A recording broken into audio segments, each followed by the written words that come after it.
নমস্কার। মায়ের কথা আলোচনার আজকের পর্বে আমার সকল শ্রোতা ও দর্শক বন্ধুদের স্বাগত।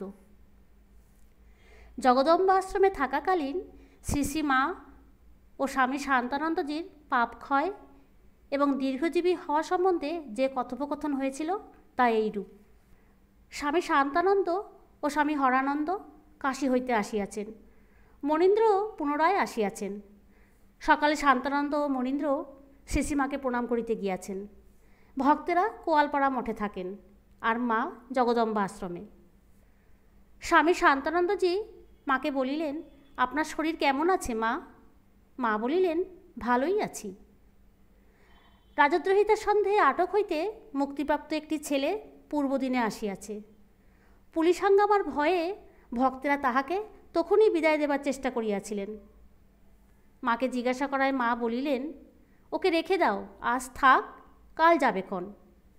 স্বামী কেশবানন্দ তাহাকে মঠে না রাখিয়া অন্য স্থানে রাখিয়াছিলেন, কারণ তখনও রোজ রাত্রে চৌকিদার আসিয়া নবাগত ভক্তদের নামধাম লিখিয়া লইত। পরদিন মা তাহার কথা জিজ্ঞাসা করিতেছেন, সেই ছেলেটি কোথায়, চলে গেল নাকি? মনীন্দ্র বলিলেন, সে আছে মা, আজ খাওয়া দাওয়া করে তবে যাবে। মা শান্তানন্দকে বলিলেন, রাত্রিরে কোথায় ছিল ছেলেটি? শান্তানন্দ বলিলেন, জানি না মা, আমাদের জানায়নি। মা শান্তানন্দজিকে বলিলেন, এখানে যখন জল হয়, কাশীতেও কি সেই সময় জল হয়? স্বামী শান্তানন্দ বলিলেন, না মা, শ্রাবণ মাসে সেখানে বর্ষারম্ভ, তবে কখনো কখনো বৈশাখ মাসে ঝড় হয়ে আমটাম নষ্ট করে দেয়। স্বামী শান্তানন্দজি মাকে বলিলেন, কাশীতে যারা মরবে বলে যায়, অর্থাৎ বৃদ্ধ বৃদ্ধারা, তাদের মা বড় কষ্ট, হয়তো বাড়ি থেকে টাকা পাঠাতো, বন্ধ করে দিয়েছে। নিচের স্যাঁতস্যাঁতে অন্ধকার ঘরে তাদের থাকতে হয়। মা বলিলেন, হ্যাঁ, কাশীতে বুড়ো বুড়িদের খুব কষ্ট দেখেছি। যখন কাশীতে বংশীদত্তের বাড়িতে ছিলুম তখন সামান্য চাল ভিক্ষে করে এনে হয়তো ভিজিয়েই তা খেয়ে ফেলত, রাঁধত না। স্বামী শান্তানন্দজি বলিলেন, বৃদ্ধ বৃদ্ধারা মরতে গিয়ে আবার দীর্ঘজীবী হয় কেন মা? মা বলিলেন, বিশ্বনাথ দর্শন স্পর্শনে পাপ ক্ষয় হয়, তাতেই দীর্ঘজীবী হয়। মা আরও বলিলেন, বৃন্দাবনে শাঁখের জল গায়ে দেয়, প্রসাদ খাওয়ায় বলে দীর্ঘজীবী হয়। মা এবার রাধুর কথা বলিতেছেন। রাধু একটু দাঁড়াতে পারলে হয়, ঘরেই শৌচাদি করছে। এভাবে আমাকে আর কদিন রাখবেন, ঠাকুর যে কি করবেন জানি না। মা শান্তানন্দ স্বামীকে মাকুর ছেলের কথা বলিতেছেন। শোকে মানুষকে যা জব্দ করে এমন আর কিছুতেই পারে না। শরতেরও তার জন্য খুব কষ্ট হয়েছে। কালও ওষুধ আনতে কলকাতায় গেছে।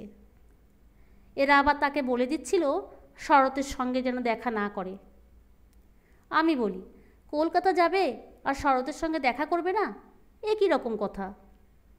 মনীন্দ্র বলিল, হ্যাঁ, শরৎ মহারাজ লিখেছিলেন কালও যেন শটান আমার কাছে চলে আসে।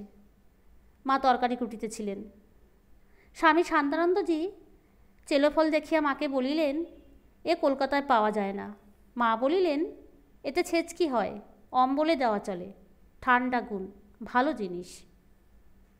স্বামী শান্তানন্দজি মায়ের নিকট দেশের দুঃখ দুর্দশার কথা তুলিলেন।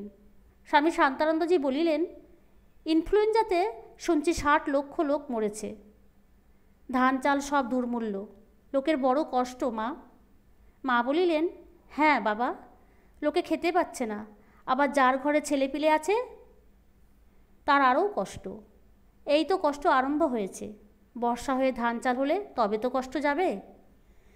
কে সাহেব নাকি এসেছিল কলকাতায়, যেখানকার ধান চাল সেখানে থাকবে, আইন করবে বলে সে নাকি চলে গেছে। মনীন্দ্র বলিল, সেরূপ তো চেষ্টা হচ্ছে। স্বামী শান্তানন্দজি বলিলেন, লোকের কষ্ট তো দিন দিন বাড়ছে মা, এত কষ্ট দেশে, এ কি মা কর্মফল? মা বলিলেন, এত লোকের কি কর্মফল? কি একটা হাওয়া এসেছে।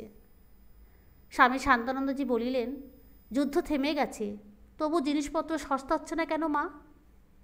মা বলিলেন, তবে যে বলে আবার যুদ্ধ হচ্ছে? স্বামী শান্তানন্দজি বলিলেন, সে এখানে না, কাবুলে। এত দুঃখ কষ্ট, যুদ্ধবিগ্রহ, এ কি মা যুগ পরিবর্তন হবে আবার? মা হাসিয়া বলিলেন, কি করে বলবো? তার ইচ্ছায় কি হবে কেমন করে জানব? রাজার পাপে রাজ্য নষ্ট হয়। হিংসা, খলতা, ব্রহ্মহত্যা এসব পাপ। রাজার পাপে প্রজার কষ্ট। আর আছে দৈব উৎপাত, যেমন যুদ্ধ, ভূমিকম্প, দুর্ভিক্ষ। স্বামী শান্তানন্দজি বলিলেন, এর থেকে পরিত্রাণ পাওয়ার কি উপায় মা? মা বলিলেন, সবাই একটু নরম হলে, সৎভাবে জীবনযাপন করলে এসব থেমে যায়। মায়ের কথা আলোচনা আজ এখানেই শেষ করলাম। আবার হাজির হব পরের ভিডিওতে। ভিডিওটিতে লাইক, শেয়ার এবং সাবস্ক্রাইব করবার অনুরোধ রইল।